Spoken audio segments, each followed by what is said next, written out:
आज के दौर में अधिकतर लोग अपने जीवन से संतुष्ट नहीं हैं। उन्हें हमेशा यही लगता है कि वे दूसरों से कमजोर हैं।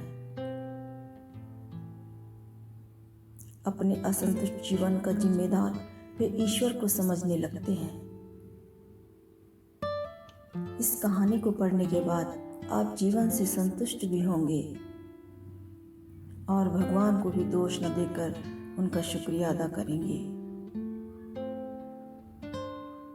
तो आइए महात्मा बुद्ध की इस प्रेरक कहानी का आनंद लें। बहुत समय पहले की बात है। एक गांव में धर्म का उपदेश देने के लिए एक शिविर लगा हुआ था। गौतम बुद्ध वहां उपदेश देने के लिए पहुंचे। गांव के लोग अपनी समस्याओं को लेकर गौतम बुद्ध के पास जाते और उनका निवारण पाकर खुशी खुशी वापस लौटते। गांव के बाहर एक गरीब राह में बैठा हुआ आते जाते लोगों को निहारता रहता। वह देखता कि लोग दुखी कदमों से बुद्ध के शिविर में जाते,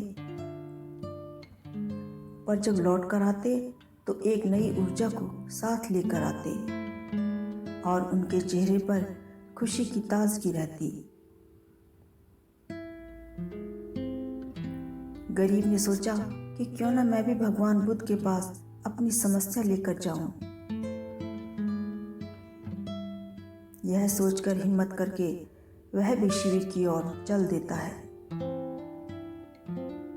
शिविर में एक एक कर क्रमबद्ध तरीके से प्रवेश मिलता है, तो वह गरीब भी वहां खड़े होकर अपनी बारी की प्रतीक्षा करने लगा।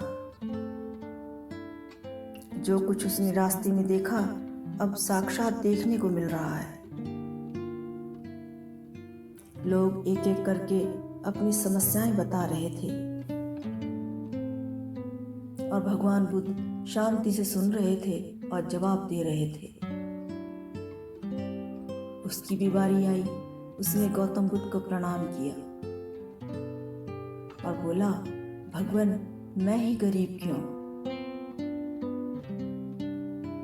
भगवान बुद्ध मुस्कुराए और बोले कि तुमने कभी किसी को कुछ दिया ही नहीं, इसलिए गरीब हो।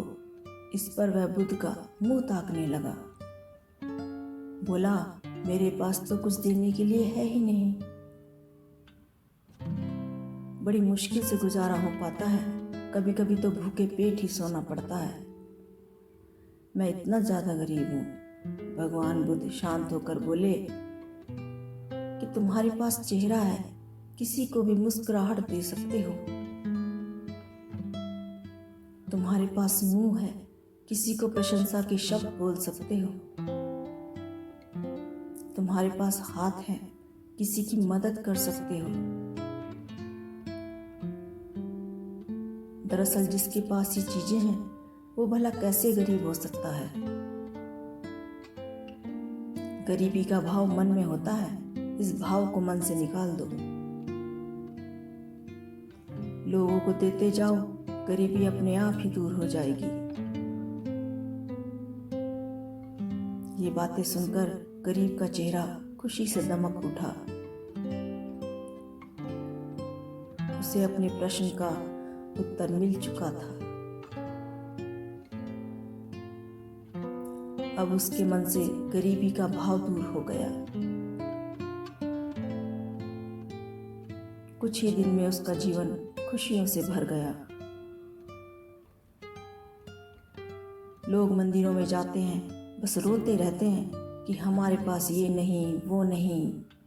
जो भगवान ने हमें दिया है उसका हम धन्यवाद नहीं करते, बस अपनी परेशानियों का रोना रोते रहते हैं। दोस्तों, धन्यवाद में बहुत ताकत है। आप ईश्वर से मांगने की जगह अगर उनका धन्यवाद करते हो तो देखना आपके जीवन में भी सब कुछ सकारात्मक होगा।